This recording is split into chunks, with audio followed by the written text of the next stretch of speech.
안녕하세요. 저번 시간에 클라이언트에서 서버로 데이터를 100개의 루프를 돌려서 1A라고 입력한 후 메시지를 보내게 되면은 이렇게 하나로 합쳐져서 나왔었죠. 이 부분을 해결하는 방법을 이번 강의에서 알려드릴게요. 크게 두 가지 방법이 있습니다. 첫 번째로는 문자열 개행을 추가를 해주고 그것을 구분자로 사용하면 됩니다. 자, 기존의 이 텍스트에 여기에 추가로 구분자를 하나 넣어주는 거예요. AND를 대괄호로 이렇게 감싸서 넘겨주도록 할게요. 그러면 서버에서는 저 구분자를 배열로 나누는 거죠. AND 구분자를 기준으로 잘라낸 다음에 배열로 반환해주는 스플리트 메서드를 사용합니다. 그 중에서 문자열이 비어있지 않은 것들만 추출해 주도록 할게요. 메시지스 변수에 받아주고요.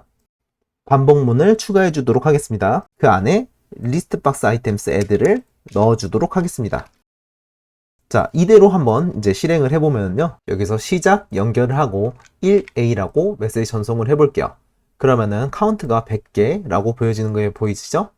이렇게 데이터도 모두 1A가 정상적으로 100번 전송이 된 걸 볼 수가 있네요. 그리고 서버에서 전송되는 부분은 수정을 하지 않았기 때문에 이렇게 구분자까지 다 보이는 걸 볼 수가 있습니다. 이 방식은 구현이 간단하다는 장점이 있고요. 서버에 큰 트래픽을 일으키지도 않죠. 단점은 사용자가 만약에 가나다라고 입력하고 여기에 AND라는 것을 구분자의 내용을 함께 보내게 된다면은 클라이언트에서 의도한 데이터가 아닌 값을 받아올 수도 있겠죠. 그리고 카운트가 100개를 다시 넘겼으니까 200개여야 되는데 201개가 된 걸 볼 수가 있죠.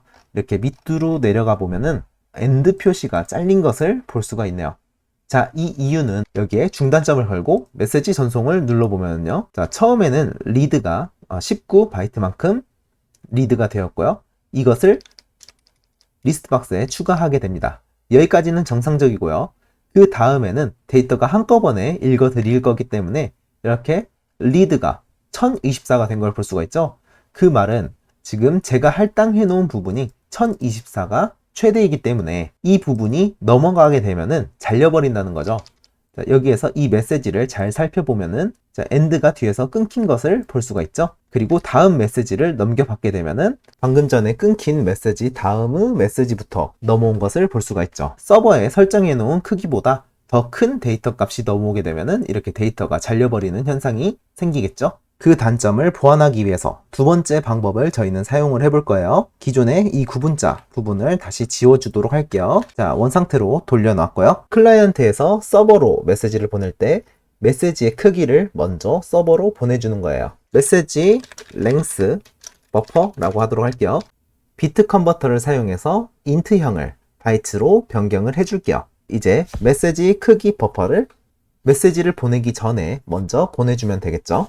자, 이제 서버 쪽을 한번 작성을 해볼게요.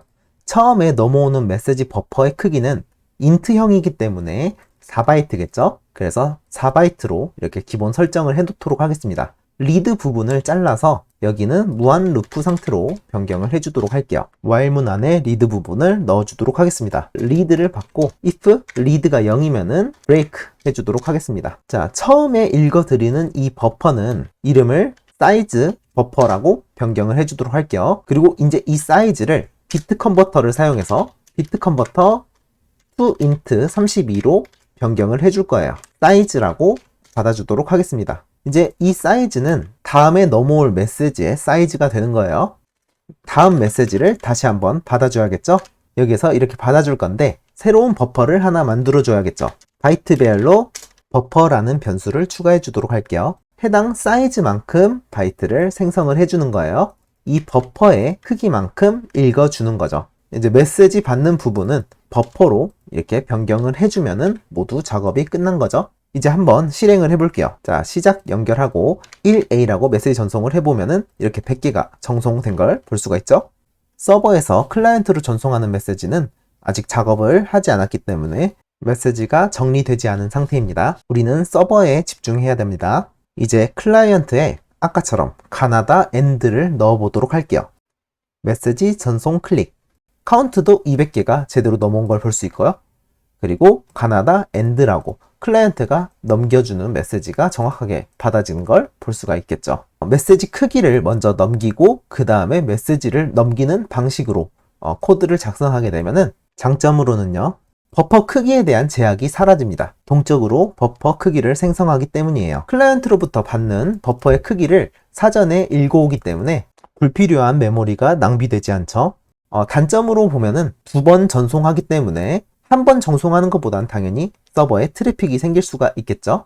하지만 데이터의 정확도도 중요하기 때문에 저희는 이 방법을 사용해서 채팅 시스템을 구현할 겁니다. 이제 서버에서 전송하는 부분도 클라이언트처럼 이렇게 변경을 해줘야겠죠. 공통적으로 작성되는 소스 코드를 매번 2군데를 변경하고자 하면 개발자들의 스트레스가 매우 큽니다. 그렇기 때문에 저희는 이제 클래스로 만들어서 객체를 사용해서 개발자가 쉽게 사용할 수 있게끔 클래스를 다음 시간에 만들어 보도록 하겠습니다.